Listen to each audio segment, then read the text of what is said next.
Hello everybody, this is Steven Dutzman. I am the host of the EFG Evening News Update. I am also the editor-in-chief of EngageFamilyGaming.com and the host of Engage, a family gaming podcast. Welcome to the EFG Evening News Update for July 5th of 2016. The year is half over, and now we're beginning the slow and steady descent to 2017, which is crazy. It's going super fast. So, couple news pieces today that are worth discussing. The first one is starting today. If you own an Xbox One, there is a huge sale on various games. Some of the discounts approach 50%. Some of them are even more. Some family gaming relevant discounts. Ori and the Blind Forest, the definitive edition, is 33% off. The game's normally $20. There is also a 35% discount on Star Wars Battlefront, and realistically, that's about it. Just about everything else that is on sale on the Xbox One is rated M. However, those two are pretty significant. Let's see here. So if you are hanging back in the Xbox 360 days, then the best I've got for you is, really? Looking at the list here, Injustice Gods Among Us is 75% off. It's a rated T game, a little dark, but good for your older kids, especially if they enjoy them some Superman, Batman, etc. Again, the rest of it is rated M. Fair. So that is the first news, Ultimate Game Sale for Xbox. Second, and then we'll get into talking about Games Done Quick, because that's still going on. It's really awesome. So this past weekend was the Pokemon National Championships for the United States. At the Pokemon National, or the U.S. National Championships. They took place in Columbus, Ohio, July 1st to 3rd. There were 3 tournaments. One was for the collectible card game. One was for the video game. Right now, the battles are done in Pokemon Omega Ruby and Alpha Sapphire. And the third one was Pokken Tournament. Most notably, the card game tournament blew up because it actually had a record number of attendees. Over 1,100 players came to play their national championship, that's a lot of players. I have been to some card tournaments with approaching that many players. The ability to kind of concentrate while you're playing at a high level against very competitive players for a very long time. I mean, this is where stamina matters. Normally, when you're thinking about playing cards, like a collectible card game, when you think of playing Magic or something like that, or even a board game at all, you're imagining it as a quick thing, maybe a couple hours. But playing a collectible card game at a high level in a tournament environment means being on your game for hours on end. There were 1,100 people that took the challenge. Now, admittedly, a bunch of people probably lost a few rounds and dropped, and by the end of it all, there really weren't that many. That's how tournaments work. But the fact that there were 1,100 people of various ages that all traveled to Columbus, Ohio to play the Pokemon card game, let's be real, this is a good sign, because a strong tournament game, right? The strong tournament scene for a card game breeds life in casual environments, because people want to do what the pros do. That's just how it works. So in this case, these aren't pros, but you want to do what the tournament players do. It gives you ideas. It brings interesting thoughts to the forefront for less experienced players. So bravo to the Pokemon team. We will, and I've said it before, we're actually going to talk more about collectible card games as we approach the end of the year.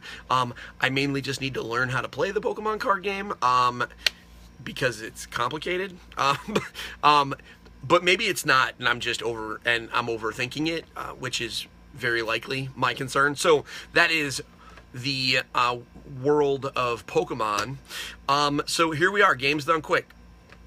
It is taking place right now. It is running through until Saturday. Oops. Literally as we speak, Super Meat Boy is being run, which is freaking insane. There are over 100,000 viewers. Literally 100,000 viewers watching right now. Let's see where the dollars are at right now. I am, as you can see, I just jammed my face right into my camera. I've got the computer back here. We are trying to see what the dollar amount is. Holy crap, they're at $250,000, folks. More than that, $255,000 raised for Doctors Without Borders. And this is night 2. Well, night 3, really. The halfway point will be sometime before tomorrow morning. But it usually picks up steam considerably as the week goes on and more people hear about it. Because this is one of those things that every year more people kind of catch up to it, and it's reported in news sites, etc. And so some people just don't know when they are, and they just kind of follow along as they find it. And also a lot of people donate during their favorite games, and the Mario block is yet to come, and etc. So very interesting stuff. Like I said before, if you like the idea of watching your favorite video game get torn to shreds by people who are explicitly trying to beat the game as fast as the game will allow them, then watching a Games Done Quick run is the absolute best way to do that. So I did have someone ask me a question on Facebook the other day, and I think it's something that's worth describing. Is, I talk about like speed running, and I talked about like using hacks and game bugs and things like that, going out of bounds on 3D platformers and things like that. And they said, "Isn't that cheating?" And I think that to get into that, no. Only because when you're playing a video game, it's a largely solitary experience, so you are setting the rules for yourself. You are certainly not doing what the game designers intended, but is it cheating? No. Cheating is about entering a competition and not following the rules.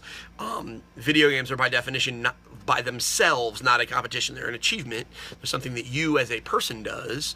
However, unless you're in some kind of contest or competing against other players, it is not, it's not important to follow the rules. They've given you a set of rules. That's the disc, that's the cartridge, that's the downloaded file. Those are rules. They are hard-coded into the game. And if they wrote a thing that lets you clip through a wall when you swim at a certain angle at a certain bridge in a thing, then so be it. You are allowed to do so for the sake of speed.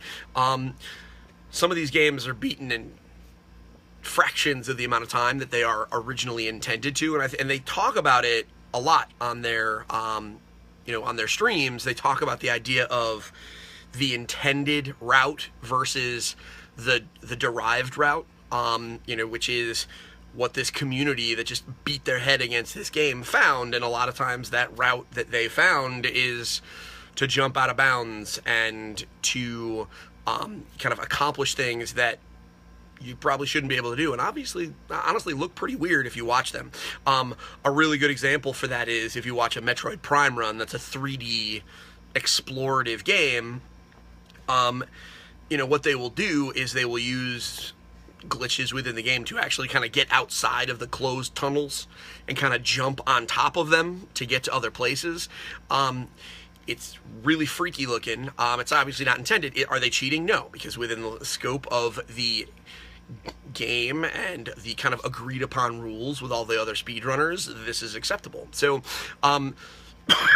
that's something that I thought was that was a question that I got privately on Facebook that I thought was worth mentioning.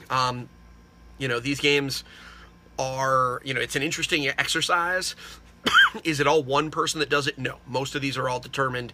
There are hundreds, if not thousands, of people working to kind of accomplish these goals. So it is actually kind of interesting to watch what a community can do. So that's it for today, July 5th. I will be back tomorrow with more news. But I've got to go watch more games done quick. So you guys have a great night. I will see you tomorrow. Bye now.